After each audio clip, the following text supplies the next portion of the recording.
예, 10월 들어왔습니다. 샤인머스켓, 좀 있으면은 휴면을 하려고 합니다. 10월 초중순의 샤인머스켓 관리가 얼마나 중요한지, 그리고 저장 양분을 어떻게 하면은 많이 생성시켜서 내년에 포도 새순이 일정하게 잘 터져 올라오고, 또 새순에서 아주 예쁜 포도꽃이 볼록볼록하게 화방이 형성이 되도록 하려면은 지금 포도나무 관리를 어떻게 해야 되는지, 자, 여러분 같이 2년 차를 맡고 있는 샤인머스켓 포도 과원으로 같이 한번 가봅시다. 오늘 10월 9일에 이 샤인머스켓을 달아놨을 때에 어떤 문제가 생기느냐, 이 전체 잎은 어떤 문제가 생겼던, 보시다시피 전체 잎 중에서 약 한 50% 내지 60%가 사실은 문제가 있잖아요. 근데 그럼에도 불구하고 자기가 먹고 살려고 이 잎들은 탄소 동화 작용을 하고 있거든요. 즉 광합성을 하고 있죠.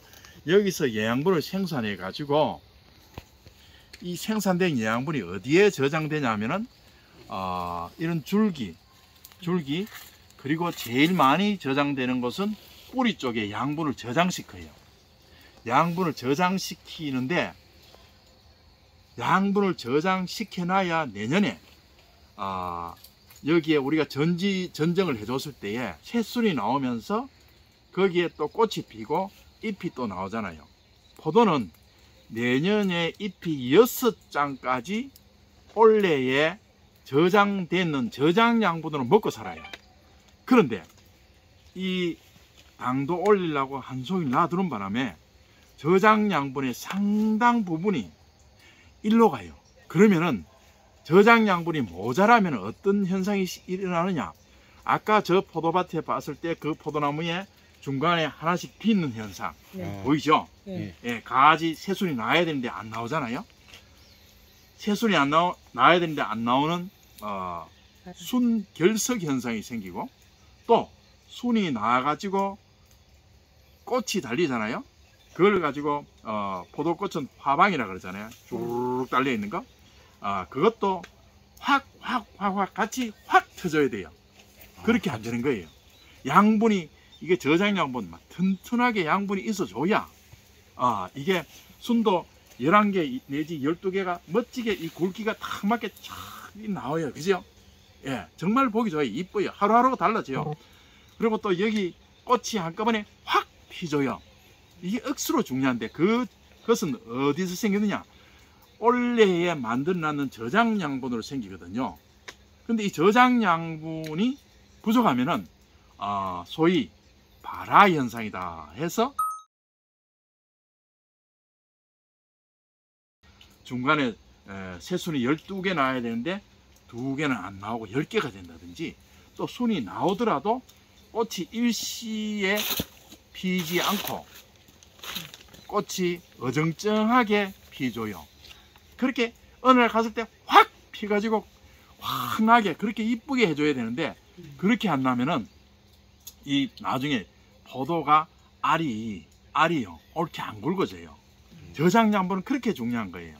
그래서 이 포도를 올해 따서 파는 거 중요한데, 그리고 지금 우리나라의 포도 가격 시세는 기본적으로 추석 때 비싸고 그 이후에 많이 떨어져요. 그리고 이제는 또 사과의 계절로 가잖아요. 그죠? 그러면 얘는 조금 찬밥 심세가 돼요.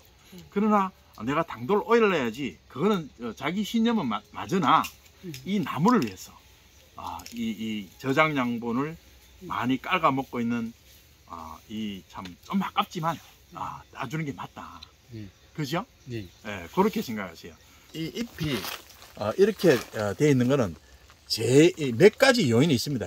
그런데 잎에서 일어나는 대부분의 문제는 사실은 현재 이 잎은요, 뿌리의 상태를 그대로 보여주는 것이다 라고 생각하면 돼요. 포도든 어느 식물이든 대부분의 식물은 현재 잎의 모양은 뿌리의 상황을 그대로 보여주고 있어요. 그대로 보여주고 있기 때문에 잎이 이렇게 끝이 마르다 이런 것들은 뿌리에서 뭔가 부족하다라는 거예요.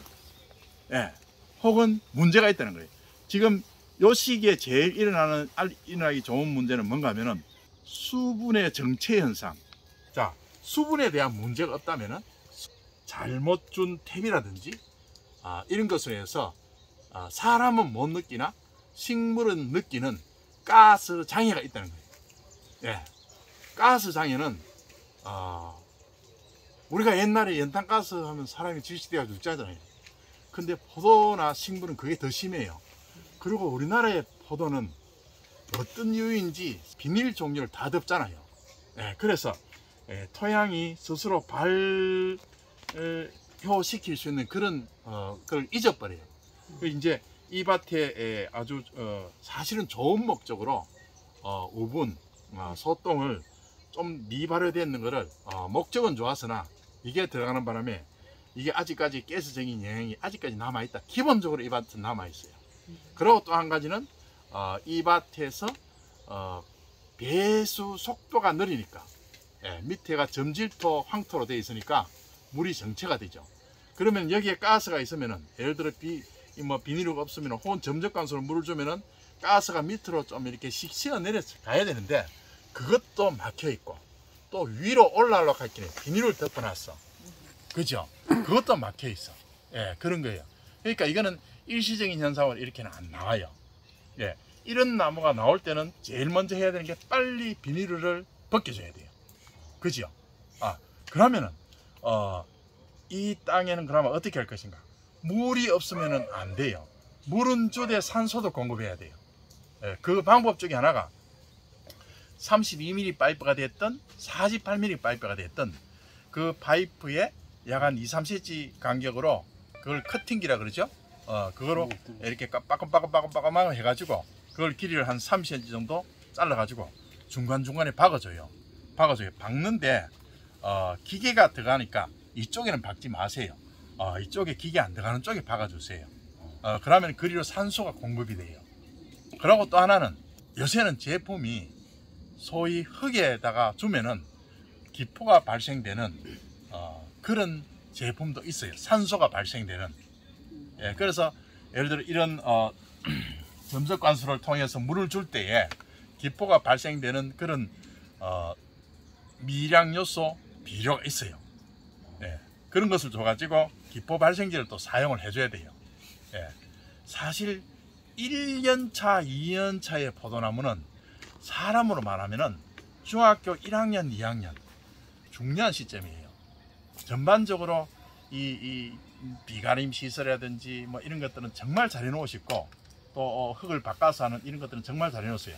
다만 포도가 싫어하는 것이 뭘까라는 생각만 조금 더 가지시면은 별 문제가 없겠다.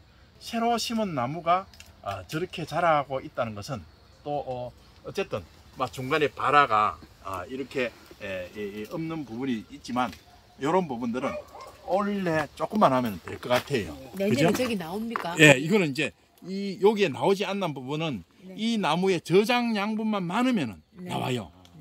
내년에 나옵니까? 예, 저장 양분만 많으면 나와요.